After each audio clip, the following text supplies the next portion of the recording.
Hello, bookish friends. It's Ivy Reads back with another review. I know it's been a while since I've made one. I've been busy with life. So today I'm going to be reviewing The Temptation of Magic by Megan Scott. And this is the Fairyloot exclusive edition. So I'm going to show you those customizations first. So here is the sprayed edges that Fairyloot is known for. And then the naked card cover is cloth bound with a really pretty title, and then frames of different dark academia books because it's kind of a dark academia book. And then this is the reversed dust jacket where we see our main characters, Nicole and Kyan. And I like the old library book looking design on the dust jacket. Oh yeah, and then there's also the character artwork at the end. I always love when they add gold elements to make things pop. There's Nicole again. And then Kyan. And those are some famous paintings, which is fun. One of the ideas in the book is that a lot of famous paintings contain hidden images in them that only fey creatures can see because they're covered with a special varnish. Anyway, so I gave this book a 3.5 out of 5 stars. It was her debut album, so I think she did very well for a debut album. But I think you could also tell that it was a debut album in a lot of the pacing and stuff. It is a paranormal YA fantasy romance with dark academia and horror elements. And I think it was the mixing of the romance with the dark academia, which is where the author, I feel, struggled incorporating that seamlessly, because it felt almost like you had two separate genre stories happening in the same book. And while I love both of those genres, and especially when they're mixed together, I don't feel like it was necessarily as successful as it could have been. That being said, I want to make it clear I did enjoy the book. I enjoyed reading it, and I was invested. Um, so uh, the I feel like Megan did a much better job with the dark academia aspects with the main villain. He was the most interesting character in my opinion, which I feel in most cases the villains are what make the book.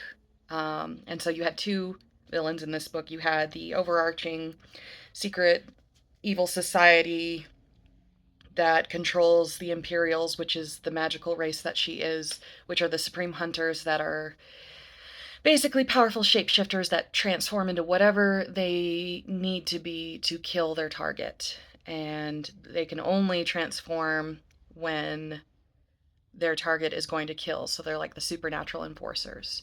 So Nicole is one of these creatures, but she's never been around another one that triggered the kill, so she hasn't transformed. So it's a secret what she is, because otherwise the secret organization will find her and force her into magical servitude through an oath. Yada yada. So that's the big arcing issue. And then our mini issue, but also full and well, the second arc and the second story that they kind of divided focus a little, was that there's this specter, which is basically like a vampire ghost kind of thing, which was cool. He steals a painting that her mother hid secrets in, and she needs to get it back from him, but she can't transform, so she's not stronger than him. So then you have Kyan, who comes in, and he's sent there to hunt him and recover the painting for the big bad organization who also wants Nicole's mother's secrets. Um, And he can't transform because the specter hasn't killed yet, so it hasn't triggered the hormone that, or enzyme, whatever, that makes them transform into what they need to be to complete the kill.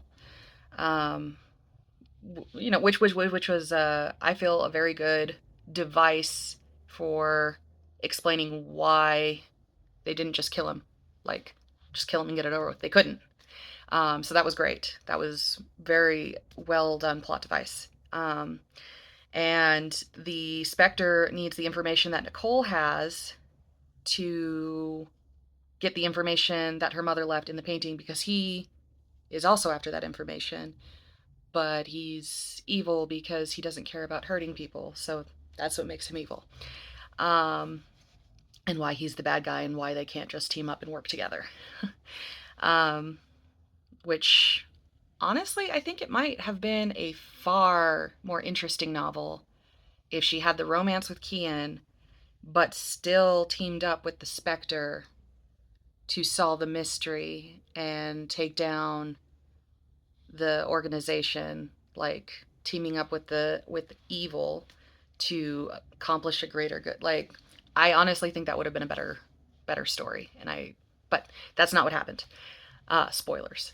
Um, and we've got the story about trying to get the painting from the Spectre and figure out the clues that the mom left, and then we've got the romantic forbidden love between the two Imperials, Nicole and Kyan, and Nicole can't love him because he works for the evil organization that wants to enslave all Imperials with a magical oath, and so they can't love each other. And he doesn't know what she is because she's never turned, so he can't tell that she's like him. Doesn't want a relationship with her because he's a magical bounty hunter for this organization, and he's not going to stay in one place for long. And and they're immortals. That's the other thing, is most of these creatures are immortals, and so he doesn't want to form an attachment to someone he can't keep, like, because it would make that kind of life unbearable. Um, but of course, sparks fly. It's kind of an insta love thing, and then you find out they're mates, and I mean that was pretty obvious, so I don't feel like that's a spoiler.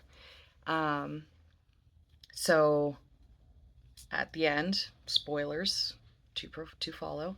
Um, they they stop the Spectre, they get the painting, they figure out the clues. So the only remaining issue is that Kyan is magically bound to this evil organization, meaning he's a danger to Nicole and everyone she loves, because she wants to stop this organization.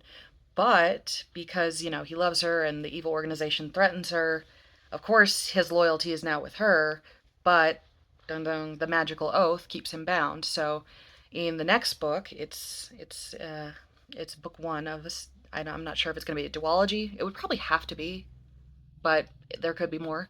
But right now it looks like it's setting up for a duology. So he's going to go back and infiltrate the evil organization on their behalf, and they're going to take it down from the inside and free all the Imperials that were enslaved. So, decent book, good book.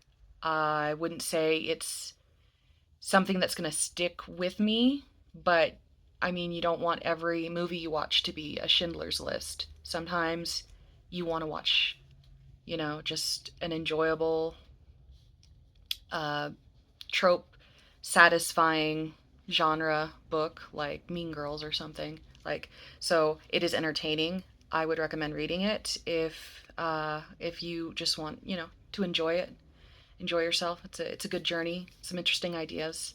And again, I loved the dark academia and horror vibes when they were hunting the Spectre. That was very, very well done. I hope they do more, that Megan does more of that in the next book, but since they're leaving the school, I don't know if that will remain. But if she listens to this, please do more of that. Thanks.